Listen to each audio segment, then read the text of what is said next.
Europe 1, il est 6h40. Votre invité, Mathieu Béliard, est le président de la Fédération hospitalière de France, Frédéric Valtou. Bonjour Frédéric Valtou. Bonjour. Merci d'être en direct avec nous sur Europe 1 ce matin. Nous voulions reparler bien sûr de cette journée de mobilisation. D'abord parce qu'effectivement, on se le disait en antenne, il y avait du monde hier dans les rues du pays, pas qu'à Paris, pour protester justement contre l'état de l'hôpital public dans son ensemble. Pas seulement les urgences, pas seulement la psychiatrie, comme on a pu en parler ces derniers mois, l'hôpital dans son ensemble. Emmanuel Macron vous a entendu, semble-t-il, vous a écouté, nous verrons. Il annonce des annonces. La semaine prochaine, le Premier ministre se saisit du dossier. Faut le noter, politiquement, c'est pas Agnès Buzyn qui annoncera justement des mesures pour l'hôpital. On parle d'un plan d'urgence. Est-ce que ce n'est pas encore un plan d'urgence? Il y en a déjà eu deux. Alors, il y a eu des annonces par Agnès Buzyn au mois de juin et au mois de septembre qui n'ont pas eu beaucoup d'écho parce que je pense que c'était pas la bonne manière de prendre le sujet. Ce qui a été dit hier, c'est au-delà de la demande de telle ou telle prime, c'est finalement qu'on redonne du sens à l'engagement hospitalier. Quelle est la place de l'hôpital? Quel est le rôle de l'hôpital dans un système de santé en crise? Enfin voilà, c'est des questions de fond. Et puis c'est surtout un manque criant de moyens et qui a été rappelé avec une... et donc c'est vraiment des questions de fond. Il ne faut pas oublier que c'est Emmanuel Macron lui-même qui avait annoncé il y a un an le chantier Ma Réforme 2022, qui est un chantier de long cours, de long terme. Ça fait longtemps qu'on lui dit le long terme c'est très bien, mais le temps intermédiaire on fait comment? Avant Ma Santé 2022, c'est-à-dire qu'il faut prendre des engagements, il y a des choses concrètes que vous attendez de manière structurelle sur le moyen et long terme, et en même temps il faut de l'argent tout de suite. Il faut passer cette phase de transition. Le plan général, la direction générale est bonne, mais comment on assure la transition? Les tensions financières, c'est aujourd'hui. Les tensions sur les effectifs, c'est aujourd'hui. Les départs de l'hôpital de certains médecins, alors qu'on manque déjà de personnel, médicaux, paramédicaux à l'hôpital, c'est aujourd'hui. Donc comment on fait tout de suite parce que dans 3-4 ans, l'hôpital, il n'aura plus c'est pas un genou qui leur terre, c'est les deux genoux. Et donc ça, il faut l'éviter. Personne ne le souhaite. On va parler de l'état de l'hôpital aussi dans quelques toutes petites secondes, mais d'abord, concrètement, de combien est-ce qu'il faudrait que ce soit cette enveloppe finalement? Quelles annonces concrètes en termes d'argent est-ce que je vous vais pas vous attendez? donner les chiffres. Le projet de loi de financement de la sécurité sociale, c'est-à-dire ce qui assure le financement du système pour 2020, c'est en ce moment sur le bureau du Sénat. Et donc il y a moyen de faire bouger les chiffres pour qu'on donne plus d'oxygène, on remette du vent dans les voiles du système de santé et notamment de l'hôpital. Ça, c'est immédiatement au Sénat. La relance de l'investissement... Est-ce qu'on parle millions ou milliards, on parle de milliards quand on parle d'investissement.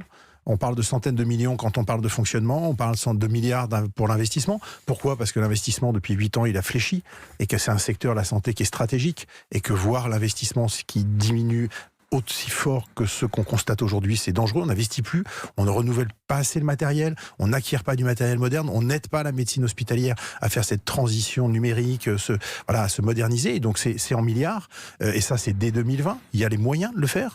On peut lancer un plan d'urgence d'investissement pour l'hôpital de 1-2 milliards d'euros supplémentaires par an.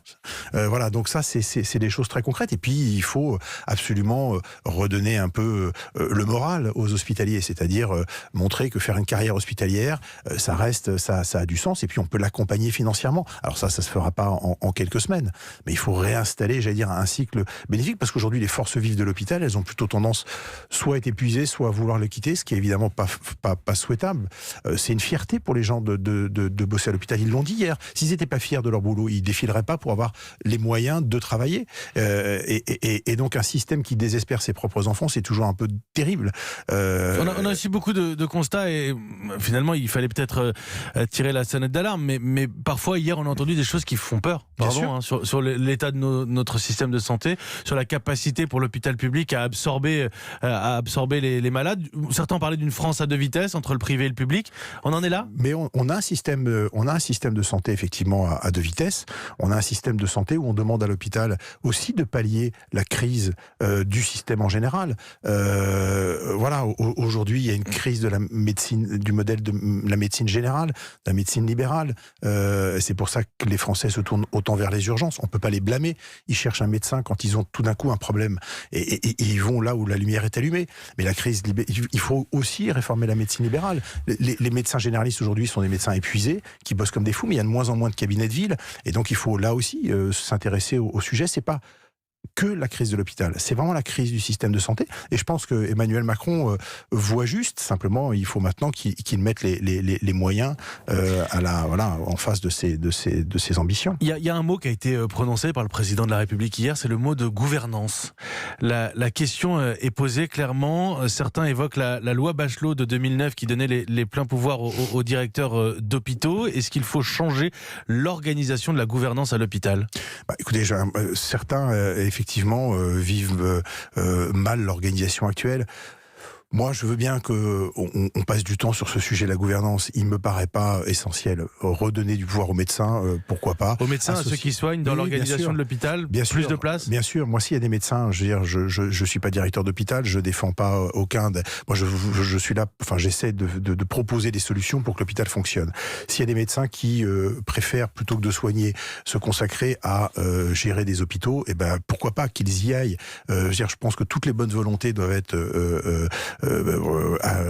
acceptées, prises en compte à partir du moment où c'est pour une amélioration du système. Après, pour vous, c'est secondaire, c'est pas ce qui est urgent. Oui, c'est totalement secondaire. Aujourd'hui, c'est la question du soin, c'est la question de la qualité, c'est la question de la qualité en proximité. Voilà, c'est ça les vrais sujets aujourd'hui. Avant de vous laisser partir, Frédéric Valtou, juste un mot, je le précise pour nos auditeurs, vous êtes président de la Fédération hospitalière de France, mais aussi maire de Fontainebleau. Tout à fait. Il y a un EHPAD à Fontainebleau où plusieurs patients se plaignent, des familles de patients se plaignent. On parle de maltraitance, ces témoignages qu'on a pu voir sur BFM TV. Il n'a pas pris de douche pendant 1 mois et demi. Est-ce que c'est de votre ressort cet EHPAD de Fontainebleau et que leur répondez-vous ? Alors, l'EHPAD de Fontainebleau, il dépend de l'hôpital de Fontainebleau, donc effectivement c'est une offre publique. On a eu, et je l'ai dit au collectif de parents, et on l'a dit, on a été nombreux à leur dire, d'accompagnants, enfin de parents de résidents, pardon.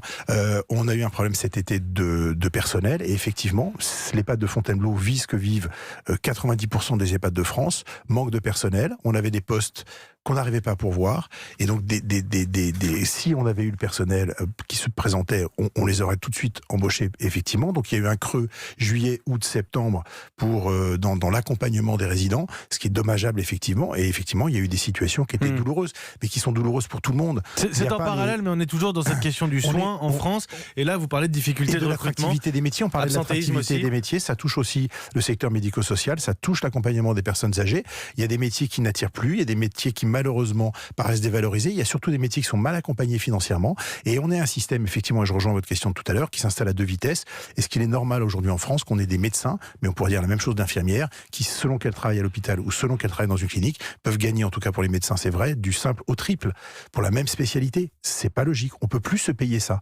Et donc aujourd'hui, la question des écarts de rémunération, elle doit être posée, et de l'attractivité des carrières aussi, parce que effectivement, sinon on arrive à des solutions comme à l'EHPAD de Fontainebleau, où quand il y a des tensions sur les recrutements, on peut pas les inventer les gens, donc les personnels soignants et accompagnants. Et ce sera au détriment des patients. Merci Frédéric Valtou. Merci beaucoup. Merci beaucoup d'être venu éclairer nos auditeurs après ce discours d'Emmanuel Macron qui semble avoir entendu la colère du secteur hospitalier hier. Est-ce qu'il l'a écouté? Ça c'est encore autre chose, on verra mercredi prochain en sortie de Conseil des ministres pour les annonces d'Édouard Philippe. Frédéric Valtou en direct avec nous ce matin, président de la Fédération hospitalière de France. Merci beaucoup. Merci.